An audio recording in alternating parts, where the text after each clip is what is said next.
మన నిజామాబాద్ లో కేవలం 6,550 రూపాయలకి స్వచ్ఛమైన నీటి సర్వీస్ ని Cygnus SR aqua solution AMC services అందిస్తోంది. నమస్తే, వెల్కమ్ టు సుమన్ టీవీ.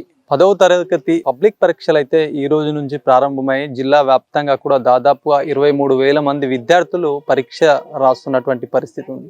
దీనికి విద్యాశాఖ అధికారులు ముందస్తుగా అన్ని ఏర్పాట్లు చేశారు. దీంతో పాటు కూడా ప్రతి పరీక్ష కేంద్రాల వద్ద కూడా సీసీ కెమెరాలతో కూడా పర్యవేక్షణ చేస్తున్నటువంటి పరిస్థితి ఉంది. గతంలో విద్యార్థులు చాలా భయంగా ఉండేటువంటి పరిస్థితి. ఎందుకంటే 10వ తరగతి అనగానే ఒక గుండెల్లో ఒక గుబులు మొదలవుతుండే.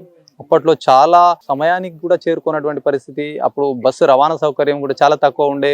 సైకిళ్ళ మీద వస్తున్నటువంటి పరిస్థితి గతంలో ఉండేది. 10వ తరగతి పరీక్ష అంటే గుండెల్లో గుబులు మొదలయ్యేది గతంలో. కానీ కాలం మారింది, టెక్నాలజీ మారింది. ప్రస్తుతం విద్యార్థులు కూడా ఎలాంటి ఇబ్బందులు లేకుండా కూడా 10వ తరగతి పరీక్షల్ని సునాయాసంగా రాస్తున్నారు. కాకపోతే కొద్దిగా భయం అనేది అయితే ఉంటుంది.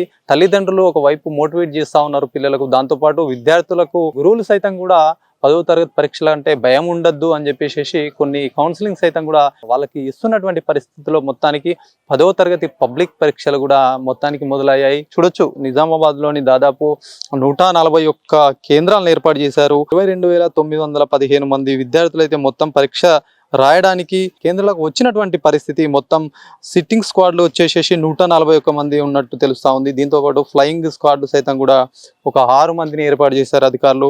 మొత్తానికి గతేడాది పరీక్షల్లాగే ఇప్పుడు కూడా ఆ విధంగానే కొనసాగుతున్నాయి. మొత్తం 7 పేపర్లు అయితే రాయాల్సి ఉంటుంది విద్యార్థులు. అయితే మొత్తానికి కూడా ఈ సంవత్సరం నుంచి క్యూఆర్ కోడ్ సంబంధించి కూడా ఒక 24 పేపర్లకు సంబంధించినటువంటి ఒక షీట్ అయితే ఇస్తున్నటువంటి పరిస్థితి. మరి దానిపైన మొత్తం రాస్తూ ఉంటారు విద్యార్థులు. ఏదేమైనప్పటికీ కూడా మొత్తం జిల్లా వ్యాప్తంగా కూడా అన్ని సెంటర్ల వద్ద కూడా బందోబస్తు ఏర్పాటు చేశారు. పోలీసులు సైతం కూడా ఎలాంటి ఇబ్బందులు తలకెత్తకుండా కూడా చుట్టుపక్కల 144 సెక్షన్ సైతం విధించారు. దీంతో పాటు కూడా ఎక్కడైతే స్కూల్ ప్రాంగణంలో ఉన్నటువంటి జిరాక్స్ సెంటర్లను సైతం మూసివేసినటువంటి పరిస్థితి. 9:30కు హాజరై 12:30 వరకు కూడా ఈ పరీక్ష ఉంటుంది. ఈ పరీక్షకు సంబంధించి విద్యార్థులు ఒక 5 నిమిషాలు లేట్ అయినా కూడా ఈసారి అనుమతించారు.